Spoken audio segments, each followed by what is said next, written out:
Farmer registry अंतर्गत दो login बनाए गए हैं, कृषि समन्वयक, किसान सलाहकार और हल्का कर्मचारी का।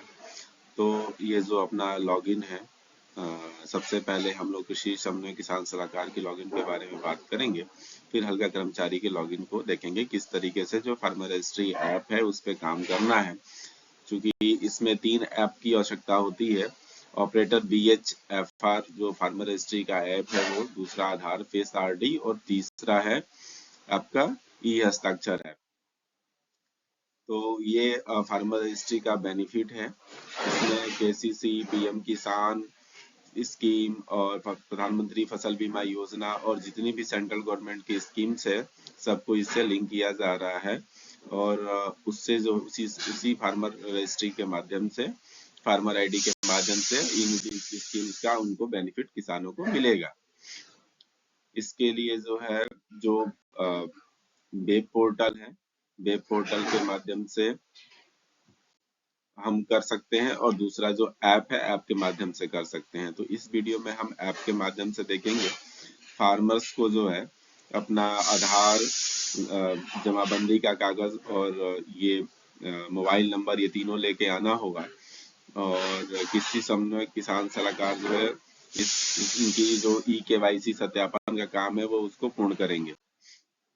इसके लिए सबसे पहले जो लॉगिन आईडी उपलब्ध कराई गई है उसके माध्यम से लॉगिन करेंगे। लॉगिन करने के बाद जैसे ही लॉगिन हो जाएगा तो फार्मर KYC का एक ऑप्शन है ऐप में, उस ऑप्शन से जो है क्लिक करके और आधार नंबर किसान का डालेंगे और फेस KYC के माध्यम से आधार डाल करके फेस स्कैन करेंगे, जिससे कि उनका किसान का पहचान कंप्लीट होगा। और उसके बाद मोबाइल नंबर डाल करके वेरीफाई के ऑप्शन पे क्लिक करेंगे। मोबाइल नंबर को OTP से वेरीफाई करेंगे।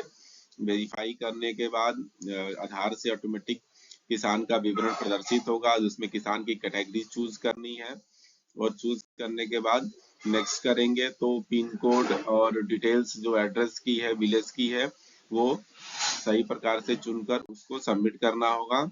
सबमिट करने के बाद KYC का काम कंप्लीट हो जाता है। दूसरा काम हल्का कर्मचारी का है। हल्का कर्मचारी को अपने लॉगिन आईडी पासवर्ड के माध्यम से किसान का ROR या जो लैंड बकेट है उसको क्लेम करना है, और उसके लिए जो है जैसे ही हल्का कर्मचारी लॉगिन करेंगे उनको जो है फार्मर लैंड एडिशन का ऑप्शन आएगा। फार्मर लैंड एडिशन के ऑप्शन से जा करके उनको जो विवरण है वो फार्मर का लैंड ओनिंग फार्मर देना होगा। एग्रीकल्चर और लैंड ओनिंग फार्मर पे क्लिक करना होगा। इसके बाद जो है उनको फैच लैंड डिटेल्स का एक ऑप्शन आएगा। फैच लैंड डिटेल्स पे जाने के बाद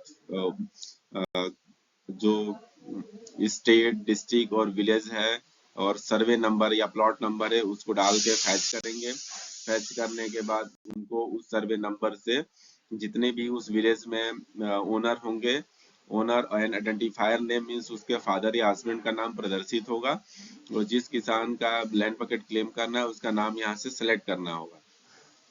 इन केस अगर लैंड बकेट में नाम नहीं है तो उस केस में my name is not in bucket list का एक ऑप्शन यहीं प्रदर्शित होता है, उस पर क्लिक करके और फिर डायरेक्ट ROR से लैंड बकेट क्लेम कर सकते हैं।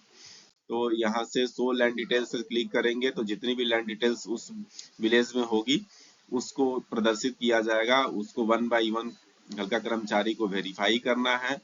वेरीफाई करने के बाद जब वेरीफाई ऑल लैंड डिटेल्स पे जब हल्का कर्मचारी क्लिक करेंगे तो इसमें नेम मैचिंग स्कोर प्रदर्शित होगा, यानी कि आधार में नाम और जमाबंदी में नाम का मैच कराए ऑटोमेटिक सिस्टम कराएगा, और उनको यहाँ प्रदर्शित होगा कि कितना नाम का मिलान हो रहा है, कितना % नाम का मिलान हो रहा है। अगर ये 70 से ऊपर है तो यहाँ से सिस्टम ऑटोमेटिक उसको अप टू डेट करके इनरोलमेंट के बाद फार्मर आईडी जनरेट कर देता है। अगर 70 से कम है तो उस केस में पुनः जो है हल्का कर्मचारी और CO और RO को रीवेरीफाई करना होता है कि फार्मर्स का डिटेल्स करेक्ट है, फिर उनको ये फार्मर आईडी उनको मिलती है। तो यहाँ से नेक्स्ट के बाद कंसेंट का ऑप्शन आता है। तीनों कंसेंट पे क्लिक करने के बाद साइन का 2 ऑप्शन आता है, दोनों पे टिक करते हैं। टिक करने के बाद फेस ऑथेंटिकेशन का ऑप्शन आता है। फेस ऑथेंटिकेशन जैसे ही कंप्लीट करते हैं उसके बाद इनरोलमेंट जनरेट हो जाता है, और यही जो इनरोलमेंट है इसके ये किसान को एसएमएस के माध्यम से प्राप्त होता है। उसके बाद फार्मर आईडी ऑटोमेटिक क्रिएट हो जाती है। धन्यवाद।